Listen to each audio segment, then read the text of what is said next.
It is 2 days past the day that I took a trip up to my cabin to check on it, see if it was still standing from Hurricane Helene.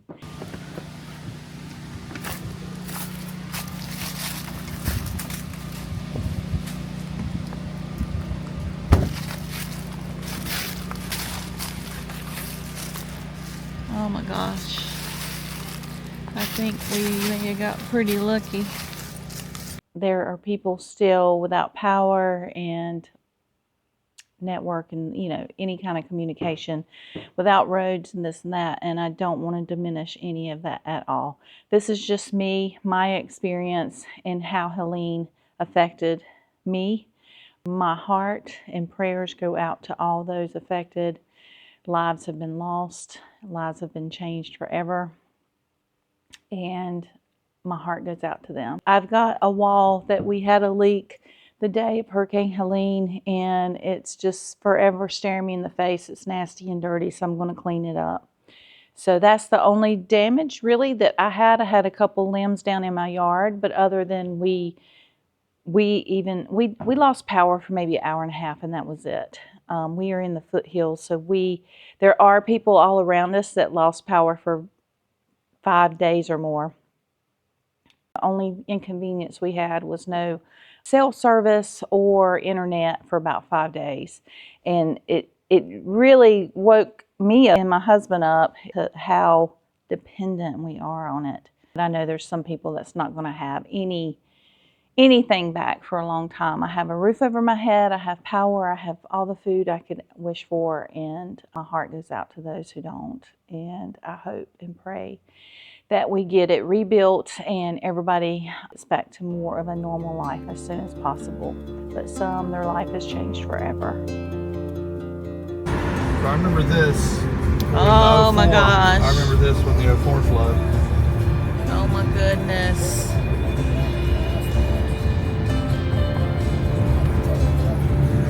Water went way up there.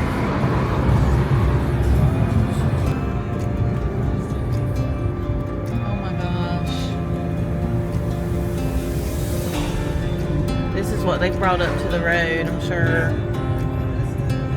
Our house. Oh, that house. Wow.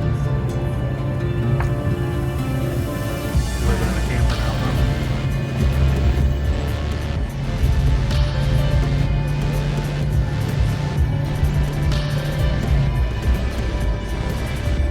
Their whole house is gone, like nothing. And I think it was brick. Here's the island, yeah. There used to be a house right there. There's several houses. Yeah. Like 3 houses right here. Oh my gosh. And played on that island. There was a bridge over to it. Wow.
This used to be our house right here on this hill. Got a big tarp on top.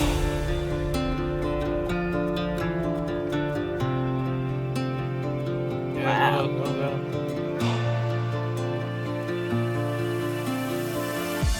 Oh my goodness.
so sad.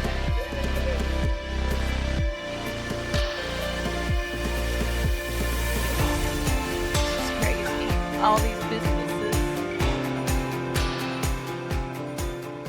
If you feel led to give or to volunteer and hook up with a reputable team of people like Samaritan's Purse, I just trust them. They're from our area. You know, I just know them and trust them. Samaritan's Purse is responding. Of course, we respond in Jesus' name, working along with local churches. When I saw those orange shirts, I've never experienced God's love like that. A lady a couple of days ago, one of our staff gave her 2 gallons of water. She cried. 2 gallons of water. We're distributing emergency medical supplies, food, baby food, water. We're working IT issues, we're working electricity issues, we're working logistics, we're working aviation, but we want to increase communications as much as we possibly can. Samaritan's Purse has just delivered us medical supplies. We now have insulin, oxygen that's going to save the lives of our residents. The day following the hurricane, Samaritan's Purse began using its Bell 407 helicopter right away, delivering supplies to cut-off communities and those that desperately needed help. The scope of the mission grew, and what we see now is probably the largest civilian air operation put together in history. I'm General Dick Cody, retired. I'm out here helping Samaritan's Purse. We're delivering heaters and other supplies to get them up into the mountain communities because, you know, it's going to drop down freezing here in the next 2 days. Just when you think your world is falling apart, Samaritan's Purse came in, and what Samaritan's Purse did in a couple of days probably would have literally taken us 2 or 3 months. Not only did Samaritan's Purse help us, I mean, all of our little street, if not every house, every other house, somebody had to have a tree cut off their house or inside their house. It's changed my life. I have to believe that God is in control. When I saw those orange shirts come onto the property, I really hadn't cried until I saw them step off that truck. The love and the compassion, the care and the concern with everything they did was just amazing. There's a lot of work to be done with this hurricane and a lot of prayers and support for those that are suffering and struggling. So please pray. Pray for our staff. Pray for those that will be receiving the supplies that we're sending. There's a lot of hurting people out there, and they need our prayer. So please pray for them. God bless you, and thank you. I hope this video does not come across insincere, because it's my heart really, really does ache for these people. Anyway, I'm just going to go clean up my wall and get back to life as normal. All right, guys, thanks for watching, and we'll see you next time.